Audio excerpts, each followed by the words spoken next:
Are you ready to make the most of your oil and gas mineral rights? Welcome to the Mineral Rights Podcast. Get the knowledge and resources you need to manage your minerals and royalties. Here is your host, Matt Sands. Hello and welcome to the Mineral Rights Podcast. I'm your host, Matt Sands, and I'm joined by my co-host, Justin Williams, and we're here to help you make the most of your minerals and royalties. In this episode, we're going to answer listener questions for July of 2025. We're recording this on the day before Independence Day, so when this comes out here in a week or so, 4th of July will have passed, but hopefully everybody has a safe and happy 4th of July and happy birthday to America.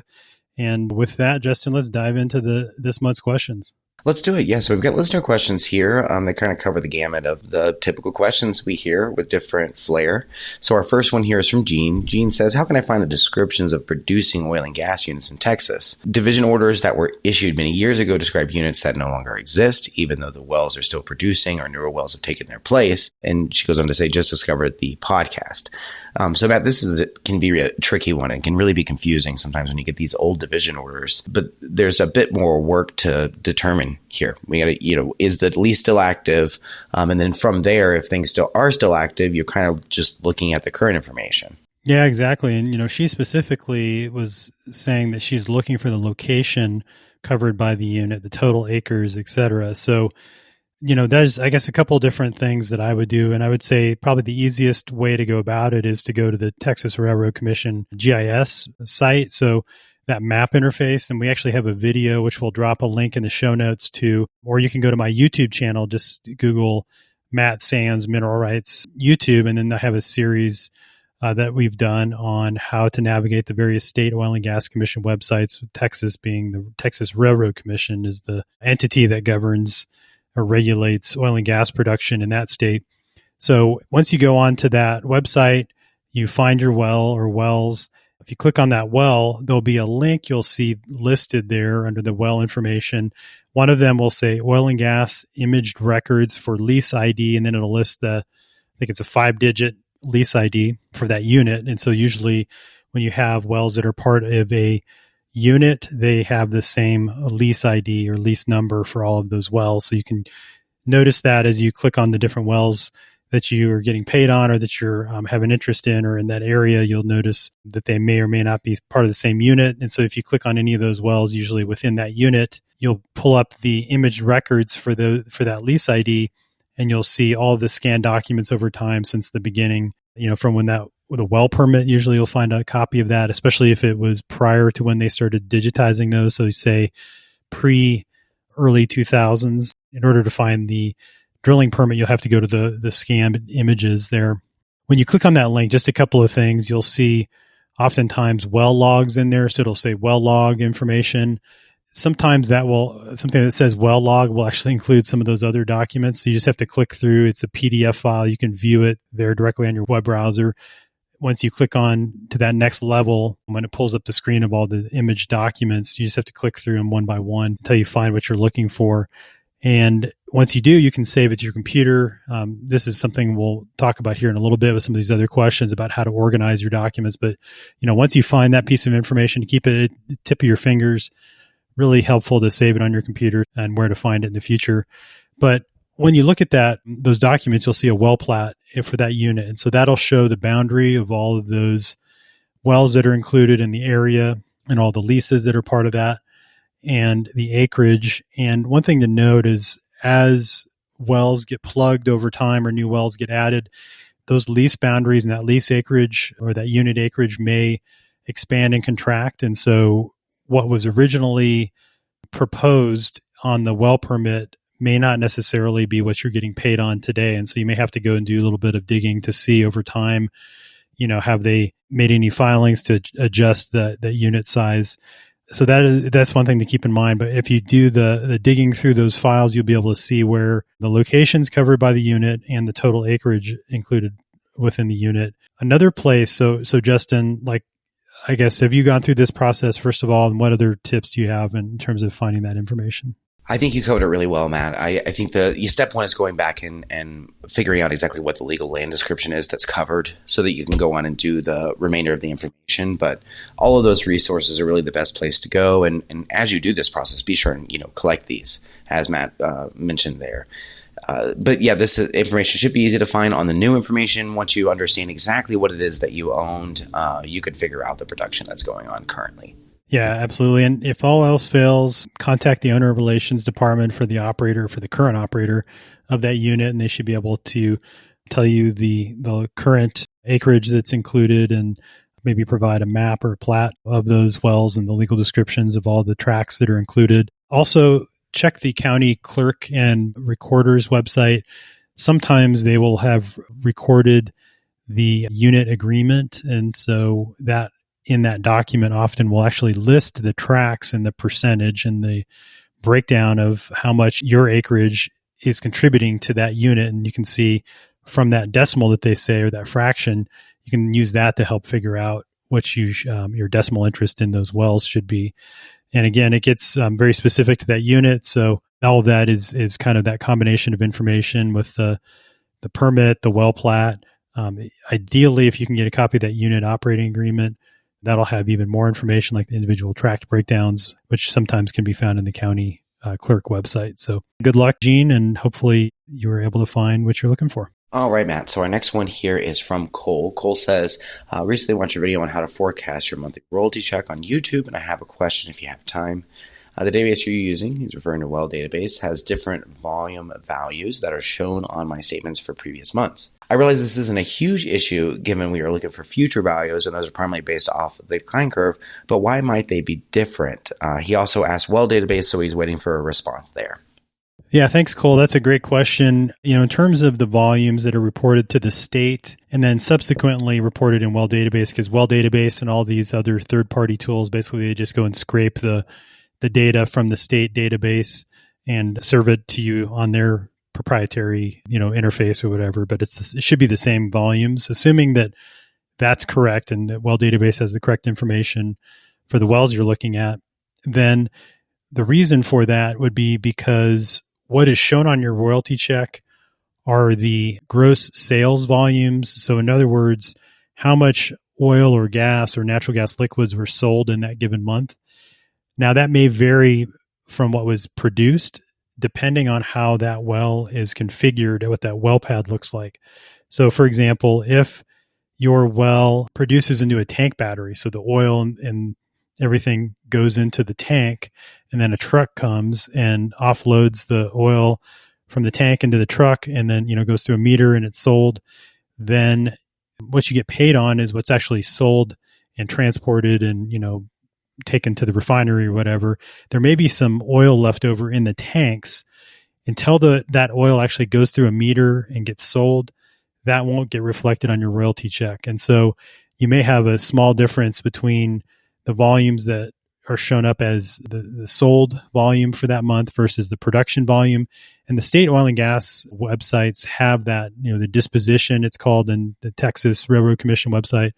Other states like Colorado, Oklahoma, others, it'll show the production value, and then it'll sometimes show also the sale value. And so what should match up, especially with oil where there's not a whole lot of additional stuff that goes on that changes the volume, is the sales volume for that month should match what's on your royalty check. If it doesn't, then that's where you need to contact the owner relations department and find out why. But that is, potential reason is that you're looking at production volumes that are reported to tools and via tools like Well Database and through the state website, and then sales volumes are on your royalty check.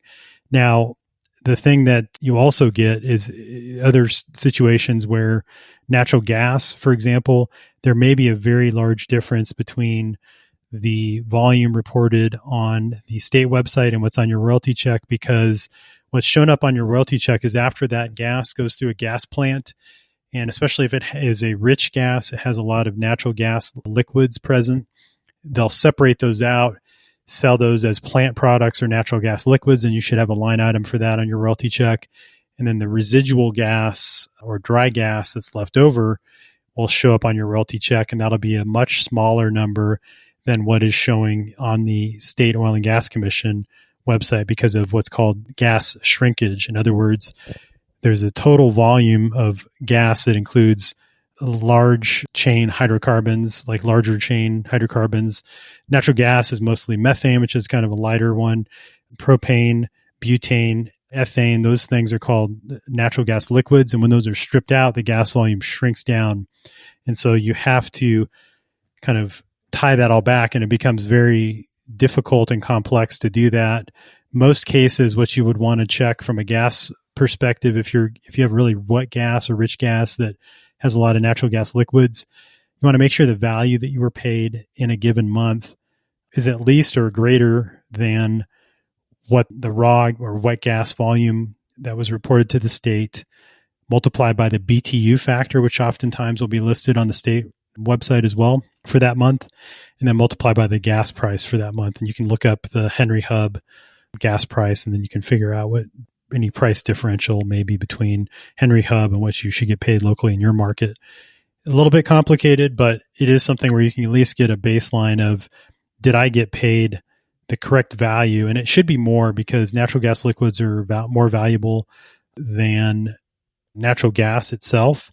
Oftentimes you can use the price of oil, and then, it's like usually about 30%, let's say, of what the oil price is for that month is what the natural gas liquids price should be on a per barrel basis. And so that's how it's done. In terms of that whole process, if you want to look at that video that Cole's referring to, basically when I show you how to forecast your monthly royalty check, I show using Well Database. And this video is a couple of years old, so it's kind of cringe-worthy, at least when I look at it from my standpoint when I was first starting into all of this. But basically, I walk through the process of how to decline curve, how to forecast wells using what's called decline curve analysis, basically to look at what your future royalty checks might look like. And so that's something we'll cover in a lot more detail in a separate episode. This is something we could talk about for an entire episode on that. And I will in the future, just to talk through what I do in my consulting practice when I do evaluation or an appraisal for a client.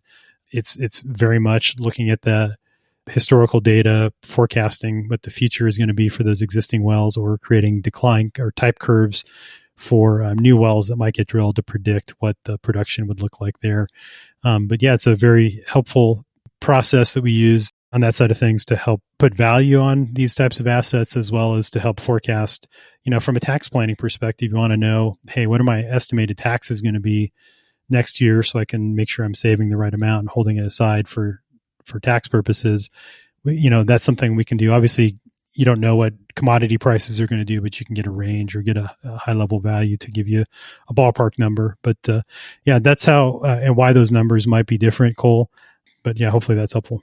Yeah, man, and it can be really tricky because there is just so much data available, and like you said, the source of the data can be a little bit tricky, and so you've got to kind of cross-reference and figure out what the source of truth for your specific type of data is. All right, Matt. So our next one here is from Stuart. So Stuart says, I'm a mineral royalty owner. I have a small interest in 13 states. I'm considering selling an interest in Texas and have no idea how to establish a basis for taxes.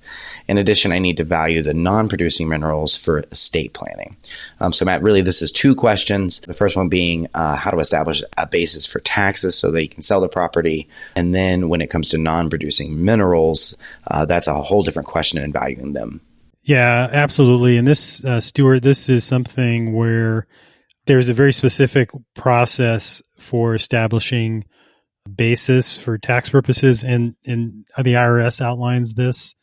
Just to paraphrase it, and don't consider this accounting or financial advice, definitely check with your CPA and get advice specific to your situation. But that said, what is done from a basis standpoint is you look at either if you purchase the property, then that would be the basis plus any other, if there's a qualified expense you had as part of that purchase or process, that would be part of the cost basis. That's what you would use. So if you go to sell something, the price that you sold it for is the top line, and you subtract out your basis, and that is your capital gains, right? So that's the amount that's taxed is the gain. In many cases, if you have inherited interests, the date that you inherit them, the date of death or an alternate valuation date, which is 6 months later, depending on what's used for the estate, you can take that value the snapshot basically in time as of that date. That becomes your basis if you inherit properties. So depends on your situation. So Stuart, I don't think you said whether you had purchased those or if you had inherited them. And, obviously, it just depends on the process. Like I said, if you purchased them, what you paid for them becomes your basis, generally speaking. And then if you inherit them, it's the date that you inherited them. You can get what's called a step up in basis, or you can basically do an appraisal, get an appraisal done to establish the value as of that date. That becomes your basis. And then if you sell them in the future, like these interests in Texas, you subtract that value then from what you receive from the sale, and then you only have to pay taxes on that difference, on the actual gain itself. So that is a useful way to be smart about making sure you're only paying the taxes that you actually owe based on your exact circumstances, rather than having to, especially if it's a substantial sale. The alternate is you have to claim a $0 cost basis, and then you have to pay the proceeds. You have to pay taxes on the full proceeds of the sale, which can be quite a lot of money. So yeah, it's depending on the situation, depending on the size of the interest, how much money is involved, it may make sense to hire an expert to do an appraisal. It is not necessarily an inexpensive process just because of all the documentation that needs to be established and documented. So you have a robust report that you can have on hand in case you get audited, so that somebody could independently verify the value that your appraiser came up with. So that is something that, I do in my consulting practice, doing valuations and appraisals. It's kind of the primary thing that we do. And then, if you want to have a quick call, I'm happy to discuss whether it makes sense and different options and different costs based on your specific needs. But if you're just wanting to know, again, that the basis for taxes, that's a very specific and a very well-defined process, and, kind of a standard across the industry, as far as what that valuation report should look like and how much it's going to cost. And, certainly can help you go through that process and figure out if it makes financial sense to do that, or if you just have to bite the bullet and pay the taxes on the full proceeds. So hopefully that helps. Yeah, Matt, that really gets pretty complicated when it comes to that. Though the step up in tax basis is something that we get asked about a lot. It can get pretty complicated, and just have to be sure you're providing the right information for the right situation. Yeah, and one final thing he mentions also here, I noticed needed to value non-producing minerals for estate planning.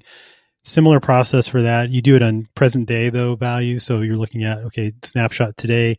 What I mentioned before. If you're looking at the value when you inherited it, oftentimes that's looking at the past and what was known or knowable as of the date of death. And then, so it's a retrospective appraisal. So in other words, we kind of go in the time machine, look back to whatever that date is, and then from there come up with the value as of that date. So slightly different take, but basically the same process overall between the two. Okay, Matt. So our next one here is from Melissa. Melissa says, hi, Matt. I'm on a mineral owner's side. My grandparents purchased a lot of minerals back in the day. I found the journal they kept, and my dad has continued it for some time. However, I think he moved to digitally keeping track of everything, and there is my conundrum. He passed away in 2018, and I'm taking care of my aunt and trying to get everything figured out. Her sons have both passed away, and she knows nothing about what has transpired. I do know that I need to get the quitclaim deeds in place before she passes, or I'll have a real headache. She goes on to say that she's receiving very little in royalties, and she tried to contact the operators that wrote the checks and hasn't received any help there. So, Matt, this is unfortunately a common challenge, but you're on the right track, Melissa. My condolences on your loss, Melissa. And, I know it's always tough when you have to try to weed through everything and try to figure out, make sense of stuff that maybe wasn't documented really well, or trying to figure out what was owned and what was, where it is and where it was stored, and documents and things like that. And I guess that brings up a good point. You mentioned that your father had kept the records digitally, but you're not sure. So it sounds like maybe you didn't get access to those. I guess that's we'll have some tips in here on how to organize things for sure, and make sure that your heirs in the future have access to that and how to, do that. But in terms of getting everything transferred over, obviously the first step is to figure out what was owned so that you can make sure that those are included in those deeds. So that's really what you would need to do, is perform a title search. And so oftentimes you can trace back, once you get one property or kind of one area, especially if things that are inherited and were passed down to this, as a group, then oftentimes it'll mention other mineral tracts, in different counties or different things like that. And you have to just kind of trace through and try to identify everything. And then once you've done that, you can go through the process of transferring those to the heirs. And so that could be done in many different ways. And again, this is where hiring good estate planning attorney will be really helpful. And one that is actually familiar with oil and gas is also, I think, a prerequisite as well, because there's some nuance that they would need to be aware of and follow and make sure that they know what they're doing from that standpoint. But then again, if stuff isn't in your aunt's name right now, so it sounds like maybe because she didn't know about what's transpired, so maybe things are still out there in your father's name, you may have to go through probate. You have to reopen probate on your dad's estate to get those assets transferred over to your aunt and then ultimately to you. And really obviously depends on what your aunt's wishes are and how she wants that to go through. And if it's something she wants to quick claim those to you or to pass them on basically and deed them over to you now before she passes, then that's a good thing to do. Like you mentioned, the headache element I assume you're referring to is going through probate on your aunt's estate when she passes to try to get those transferred over. That's obviously an additional expense and time and stuff like that. So again, hiring a good estate planning attorney is they can help you through exactly what you need to do to fulfill everyone's wishes and make sure that it's done as smoothly as possible. And then the other thing too is we go through how to do that title search in episode 10. So that would be a good episode to go listen to. And then also episode 103 is how to find out if you have unclaimed royalties. So if you do that for your dad's name and your aunt's name and some of the other heirs in that estate, you can find out maybe if things are sitting out there from a unclaimed funds standpoint. So in that case, I would definitely do that as well. Yeah. And a lot of times the owner relations departments in the different companies, they're not going to give you specific advice. So, that's, I guess, not super surprising that they didn't give you much in the way of help as far as getting all of this done, just because it is usually something they say, hey, contact an attorney, that kind of a thing. And then if you want more step-by-step help in terms of how to do that title search, how to organize your documents, all of those things, then check out my Mineral Management Basics course. We'll link to that in the show notes, or you can go to my website, mineralrightspodcast.com/courses, and you'll see more information there where you can get more step-by-step guidance on how to do those things. So yeah, hopefully that is useful, and let me know if I can help steer you in the right direction and if you need anything else. Anything else to add, Justin, as well? No, I think you said it, Matt. And condolences to you, Melissa. And, take it one step at a time. The resources Matt mentioned, especially that Mineral Management Basics course, will really be invaluable to you. You'll be able to kind of take it at your own pace, take the information in, and learn with your own assets as you go through this process. All right, Matt. So our next one here is from Greg. Greg says, I always appreciate listening to your podcast. They're a breath of fresh air, although I sometimes get lost in the weeds. I'm one of the many who inherited mineral rights in Texas. That said, recent comments from our new president has my head spinning to try to make a guess at the future of liquid natural gas. Some podcasts, political and tech, have been adding extra posts during this golden age that is upon us. Any chance in doubling up on your comments and observations, it would be most appreciated. And Matt, this is really just kind of a big topic in the mineral owner world because liquid natural gas, the export of that is something that has kind of constrained the market. So a lot of folks want to see that come online so that we can, the prices will kind of balance out. Yeah, and it's certainly something that I think we're starting to see this at the beginning of 2025 where some new LNG export capacity came online in the Gulf Coast. And so that's provided a little bit of a boost to prices, or at least a little bit higher price floor. Obviously, the price of natural gas is very dependent on supply and demand. So, if temperatures are maybe cooler than expected in the summertime, or, warmer than expected in the wintertime when they're not using as much natural gas for generating electricity or for heating or cooling, then you have, a little bit of a lower price versus if it's maybe a really cold winter, you'll have extra demand and that'll boost prices up a little bit. But, in general, I think it's definitely a bullish situation to open up the permitting of these LNG export facilities. Again, I think it you let the free market do what it needs to do, and that that additional demand or that future demand will help boost prices, especially when those facilities come online, because ultimately, again, we talk about this, and we'll link in the show notes to different episodes we've done on the price of oil and price of gas and how all the dynamics and how that all works. But we'll link that in the show notes. My take of this, and we'll actually cover this. There's another listener that requested a very specific, deep dive onto this topic and a few other topics related to some of the regulatory changes and, what's the future impact going to be on oil and gas prices. And so we'll do that as a separate episode, because I think that is worth taking another look at that, because things have changed. It's a very dynamic situation. So yeah, every 6 months or a year, I think it is worth sitting down and looking at the current state of affairs and what things might look like in the future. So we'll definitely do that. But thanks for your feedback, Greg. And thanks again for listening. And Greg's a longtime listener, so appreciate everything. It'll be interesting to see how it develops throughout the rest of the year and then into 2026. The administration really has been pushing it, so we'll see if that comes to fruition. All right, our next one here, Matt, is from Janet. Janet says, "Hi, Matt. I inherited minerals out of West Texas in 2016. Since that time, the journey of royalty management has required perseverance and determination in an industry where communication with royalty owners is a challenge. Thank you for your life-saving podcast. It's an outstanding resource for all who desire excellence in mineral management. My biggest challenge as a manager is pretty elementary. Digital organization and maintenance of my asset, just not my superpower." And Janet, you're not alone in this struggle. Keeping up with the documents, keeping them organized is really challenging, especially, how do you organize it? What way do you structure it? And I think everybody has just a slightly different way of doing that, Matt.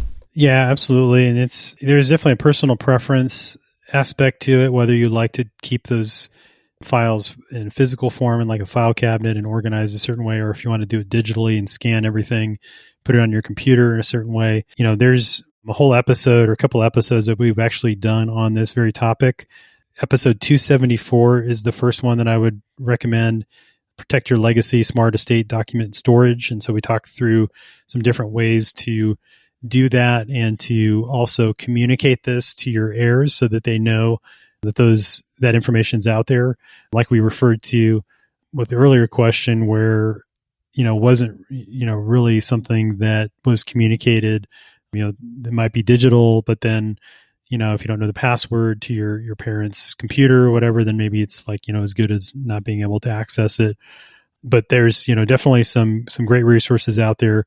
And we're actually going to dive into that here, I think, in the next question, which actually on a very similar topic. And so, that is something, but I would say just in general that episode 274, obviously, estate planning is episode 67. So when you pass this on to your heirs, you have everything in order.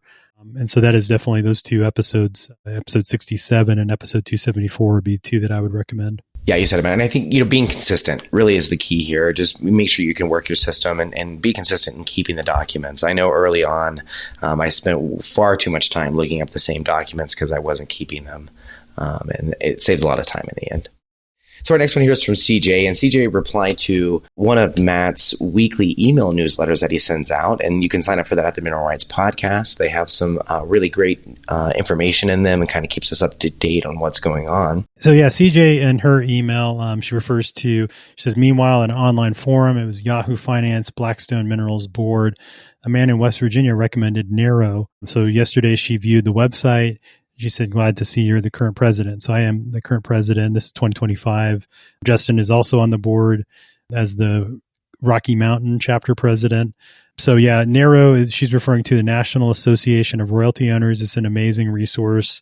The mission of Narrow is to advocate and educate mineral and royalty owners. So they advocate on national legislative issues and, stay abreast of all of those things. And then on the education portion, we have a mineral management certification program, as well as monthly webinars, in-person events and conventions.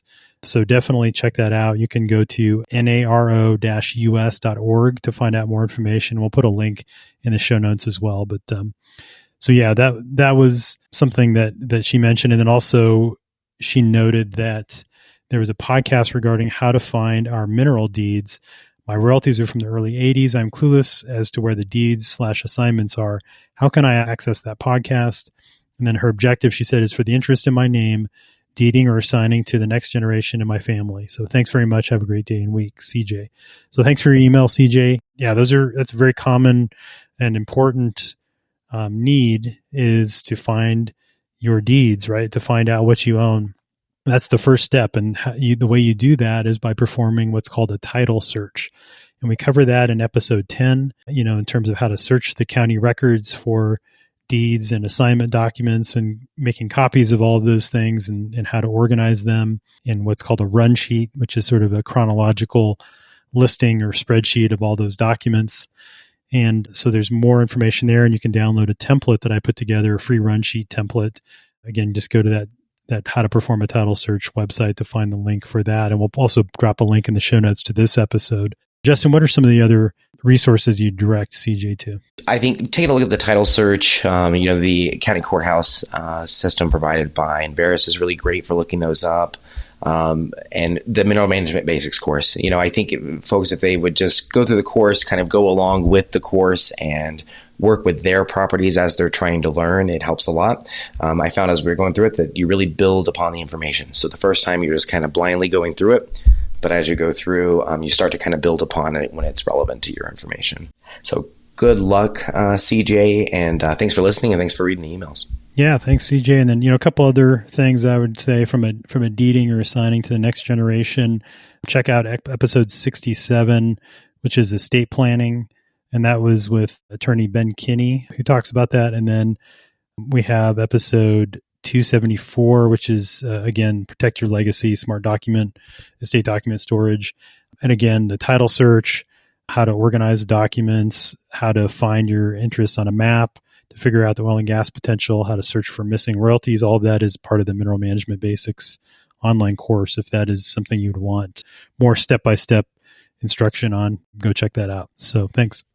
Our next question here, the listener says, eventual mineral owner in the Bakken Play of North Dakota, right now a remainder man along with my siblings, in my elderly mother's life estate, which includes her mineral rights. We went to look at an eventual entity choice for the mineral rights as these rights become fragmented among us. I'm looking at an LLC, but wanted to know the pros and cons of a decision like that. And Matt, this is something that's coming up more and more. We talk a lot about how the mineral rights become fragmented throughout the generations as it's split from the parents to among their kids to among their kids. And one of the ways or strategies for this is using a trust or an LLC to keep that ownership whole so that it doesn't get fragmented, and it makes more financial sense to work with attorneys. You have more leverage in those situations. And Matt, in episode 67 on estate planning, we talked a bit about trust and LLCs. There are certain advantages and disadvantages to it, both trust and LLC. So this is a topic that may be specific to a situation, but I'm sure you have some feelings to share.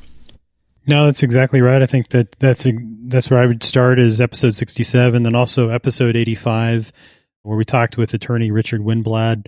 That one was more on the probate and marketable title side of things, but that's a really helpful one, related to this topic. Yeah, and the only other kind of side comment as well is this email was from Lowell, and he mentions the term remainderman, and that is a very specific legal term, which maybe, I know I had to look up the definition when I first came across that term. But basically what it is, it's a legal term that refers to someone that stands to inherit property at a future point in time upon the termination of an estate, like in a life estate situation. So this is an example where basically, like in this case, Lowell has his siblings will inherit property when their mother passes. So basically she gets to enjoy the benefit of that property while she's alive. And then when she passes, it will pass to those that are outlined in that life estate. So, an example online here is one that is, say, Smith Farms is granted to Joe for life and then to John. And so basically Joe has the life estate and then John is the remainderman. So anybody that is going to inherit this property when the owner of the life estate passes is called a remainderman. So it's just a legal term that's used. So when you come across that, that's what that means. Yeah, I certainly hadn't heard that either, Matt. It was an interesting term, but very specific and says exactly what he's trying to communicate. Yeah, good luck, Lowell. And obviously, it sounds like you're, ahead of the curve in terms of making sure that these stay together. And like Justin mentioned, there's definitely benefits to keeping things whole if you can through, again, a trust or an LLC, and hiring an attorney that's licensed in this case in North Dakota that can help you put that paperwork together, will help, preserve the power and the value of those interests, because when they get fragmented into very, very small interests over time, sometimes then it becomes not financially viable to get help from an attorney or to get an appraisal, things that you would like to have done. But just if you're getting $20, a month or something, it doesn't make much financial sense to spend the money on it, versus if your heirs or your predecessors had kept it whole and that whole chunk had passed down through an LLC or trust to the family, then, certainly you can do it all, just do things one time for everybody, versus having each person having to get an appraisal or having to get help from an attorney to go through probate, because that's a defined cost, no matter how big the estate is or how much property is included usually, or the value of the property, I should say. So that's just something to keep in mind, and, good job and kind of being on the lookout for that and trying to keep that together. Yeah, it's great to be proactive with that. And, unfortunately, we all have a tendency not to think about this kind of thing until it's right in front of us. So being proactive on this is certainly a leg up. All right. Well, that wraps up the listener questions for this month. Again, if you have a question you'd like us to answer on the show, you can send it to feedback@mineralrightspodcast.com.